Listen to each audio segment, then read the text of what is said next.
how to achieve this. There are many books, audio CDs, live seminars, and even vacation retreats on the topic of happiness. But maybe you're the kind of person that doesn't want to be happy. Maybe you want to do the opposite. Maybe you want to be the saddest sailor sailing down the sea of sadness, only adrift until you hit oblivion.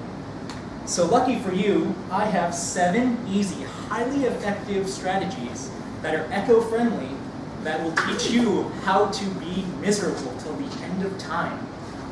And the best part is, it's much easier than going down that road of happiness. So, and who knows, you might be already doing some of these things. So let's get started. 1, embrace entitlement. God made you in His image and put you on this earth, and man, does He owe you. You need to realize that you are a gift and should expect unwavering respect, attention, and subservience without question.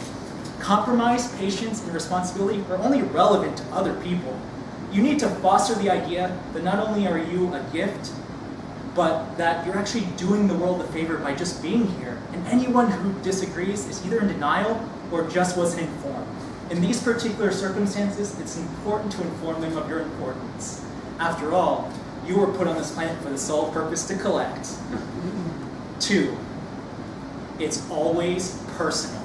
Malicious intent can be found anywhere if you just look hard enough for it, especially when it comes to friends and family. Your spouse forget to call you today? View this as conclusive evidence that you don't matter to them, and probably never have.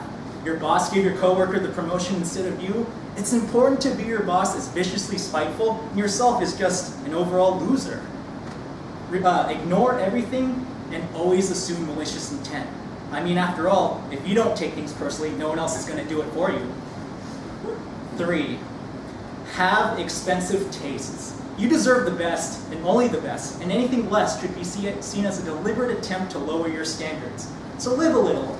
Get that high-rise apartment. Get the high-interest car.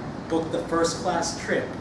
If you settle for less, you have to assume that your self-worth is less. That's a fact. You know that, but more importantly, everyone around you will know that, even the people you've never met. When dealing with people, it's important to project your expectations onto them. When dealing with people and they don't meet your standards, which they never will because you have high standards, be sure to inform them on the differences so they know what they're getting into. Always have unrealistic standards and share them with the world. 4, screw with your sleep. Helping you guide down the sea of sadness will be your co-pilot, insomnia.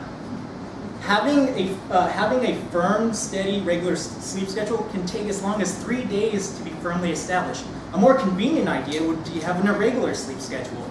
Be sure to vary your sleep. Vary your sleep by many hours throughout the day, and be sure to wake up by various different hours throughout the day as well. Be sure to sleep in late, really late. And be sure to always remind yourself when you wake up late that you're just compensating for the lack of sleep you've had the night before. And don't forget, it won't matter because you'll feel bad no matter what time you wake up. When it comes to sleep, it's important that you whip out that phone and add as much screen time as possible. Be sure to add a couple hours before you go to bed and to go to sleep with it, preferably in your hand. That way when you wake up, you can pick up exactly where you left off to start the day. 5, set vapid goals.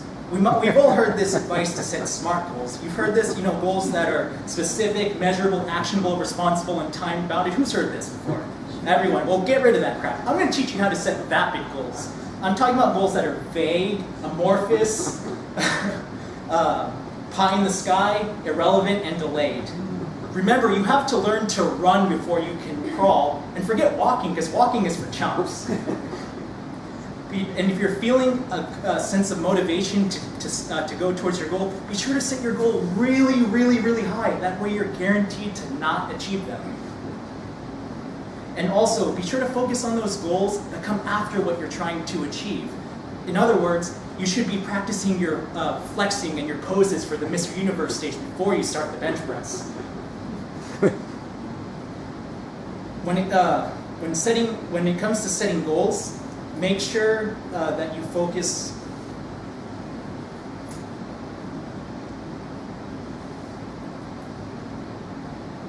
if you use Vapid Goals, you will start training the part of your brain that works as a functioning, well-oiled machine for self-improvement that rewards small increments to the end goal, into a consistent nag that berates you every time you're confused why you haven't achieved your goals. So remember to set your Vapid goals. 5, compare yourself to others. When it comes to social media acts as a great tool to help you realize all the insufficient efforts you have put forward to achieve your goals. Remember, for every goal that you achieve, there is a person out there that has it harder than you and it's better than you in every way. And rather than using this as motivation to humble you and to push forward, use this as a way to realize how much of a loser you are and how much it's just a waste of time to achieve your goals. And be sure to feed this vicious cycle to continually post your progress of your goal. That's why God put a camera on your phone. Be sure to contribute. It's important to train yourself to view it's important to view your immediate experiences, that it's much better to view it through the lens of a camera, especially when it comes to food. Are you single? Well, make sure to scroll through your feed so you can see all the happy couples sharing their joyous moments, especially when they're together. If you're feeling unusually good about yourself and your achievements, I recommend reading a copy of Fortune magazine to see where you went wrong. And for a good sense of perspective, I highly recommend going outside and finding a billboard with incredibly beautiful looking and fit people that are wearing clothes that you can't afford. Be sure to look deeply into those features and then at yourself. Ponder on the differences. And remember, life is a game and the one with the most likes wins. And finally, 7. Say no thank you to gratitude. All the hard work that you put into misery will all go down the drain if you start dabbling into gratitude. It's important to reject all the goodness in your life as a given and to start thinking about all the ways that life continually disappoints you. And that's really all there is to it. If you follow these 7 steps, you too can spiral into an existential crisis. And the speech was an adaptation of the book How to Be Miserable by Dan Greenberg, where you can learn how thinking about the opposite of your goal will actually get you closer to what you really want. And join me next week when I share my next talk on how to lose friends and alienate people.